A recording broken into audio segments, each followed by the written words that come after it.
আন্দোলনকারী ইমরান হোসেনের মৃত্যু, ব্রেন স্ট্রোকে মৃত্যু হচ্ছে ইমরান হোসেনের। আন্দোলনকারীর মৃত্যুকে শোক মিছিল শহরে শহীদ মিনার পর্যন্ত মিছিল। চাকরি প্রার্থীদের ইমরান হোসেনের মৃত্যু এবং তার মৃত্যুতেই শহীদ মিনার পর্যন্ত মিছিল। চাকরি প্রার্থীদের তার মৃত্যুতে শোক মিছিল পালন করা হচ্ছে।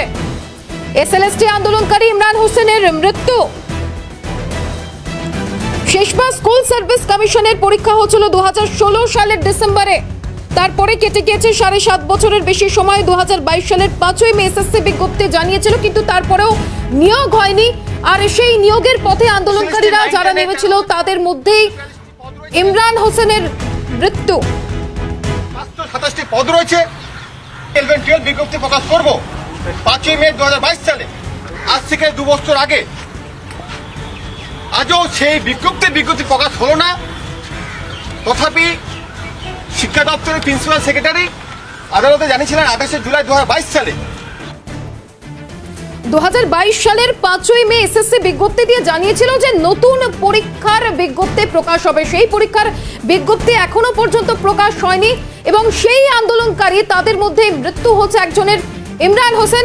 রেশমির কাছে যাব, রেশমি রয়েছে সরাসরি আমাদের সঙ্গে। রেশমি, সেই শোকে এখন মিছিল চলছে এই মুহূর্তে, কি ছবি সেখানে?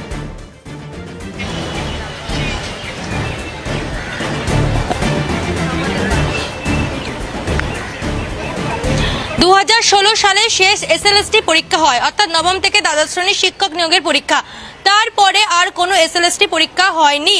আর নতুন এসএলএসটির পরীক্ষার দাবিতেই আন্দোলন করছিলেন কয়েকজন বলবো না, প্রায় কয়েকশো জন আন্দোলনকারী, যারা বিএড পরীক্ষা উত্তীর্ণ হয়েছেন এবং তারা নতুন নোটিফিকেশনের দাবিতে এই বিক্ষোভ আন্দোলন করছিলেন এবং গত মাসেও তারা কালীঘাট অভিযানের ডাক দিয়েছিলেন। এবং আমার চিত্র সাংবাদিক নিখিলকে দেখাতে বলবো এই ছবিটা।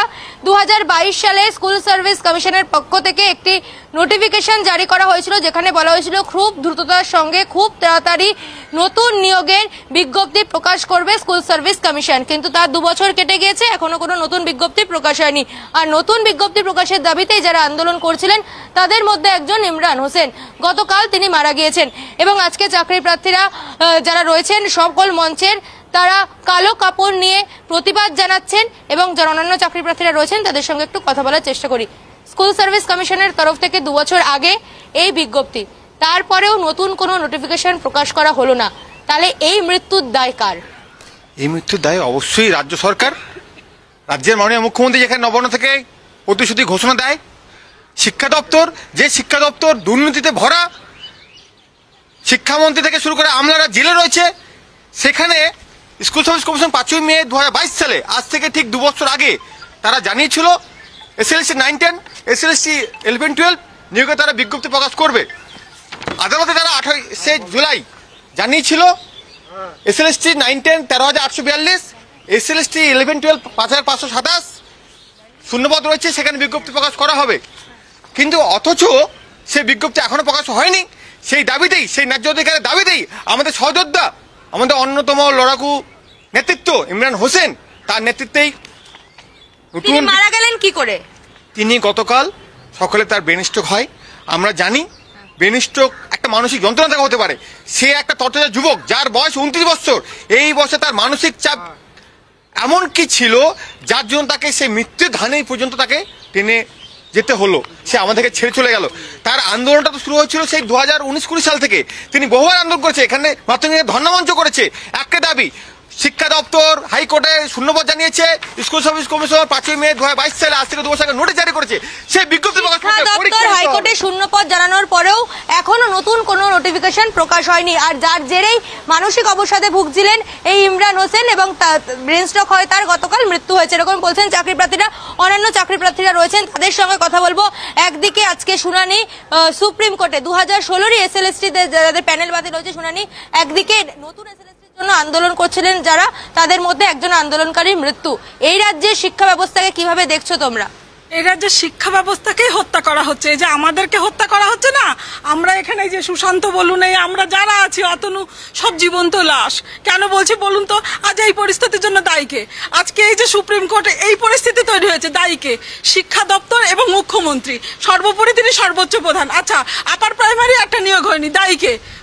অবশ্যই দায় নিতে হবে এসএসসি কে এবং প্রাথমিক যারা চাকরি করছে হচ্ছে তারাও আজকে প্রশ্নচিহ্নের মুখে, তারাও হয়তো চাকরিচ্যুত হতে পারে এমন আশঙ্কা আসছে। তার জন্য দায়ী কে? এরা। ইমরানের হত্যার দায়ী কে? এক এবং একমাত্র পরোক্ষভাবে এই বর্তমান সিস্টেম তথা মুখ্যমন্ত্রীকে এই দায়ী নিতেই হবে। আগামী দিনে আমাদের আন্দোলন তীব্র থেকে তীব্রতর হবে। মুখ্যমন্ত্রী যতই নবান্নে এই মিথ্যা প্রতিশ্রুতি দিক, আগামী দিনের প্রজন্মকে যেভাবে উনি মৃত্যুর মুখে ফেলে দিচ্ছে, এই ফল ভোগ করতে হবে। ইতিহাস ক্ষমা করে না, এই অমর থাকবে ইমরান। ইমরান যা তোমাদের মঞ্চেও তো অনেক যারা চাকরি প্রার্থী রয়েছেন, তাদের মধ্যে বেশ কয়েকজন চাকরি প্রার্থী মারা গিয়েছেন এবং তার মধ্যে নতুন সংযোজন হলো এই ইমরান হোসেন। এইভাবে কি চাকরি প্রার্থীর মৃত্যু দেখতে হবে এই বাংলায়? এটা আমি সুশীল সমাজকে বলবো, আপনারা কি এখনো দরজা দিয়ে ভাববেন? বেশ রেশমি, সেদিকে অবশ্যই আমরা নজর রাখবো। আপাতত ধন্যবাদ তোমাকে।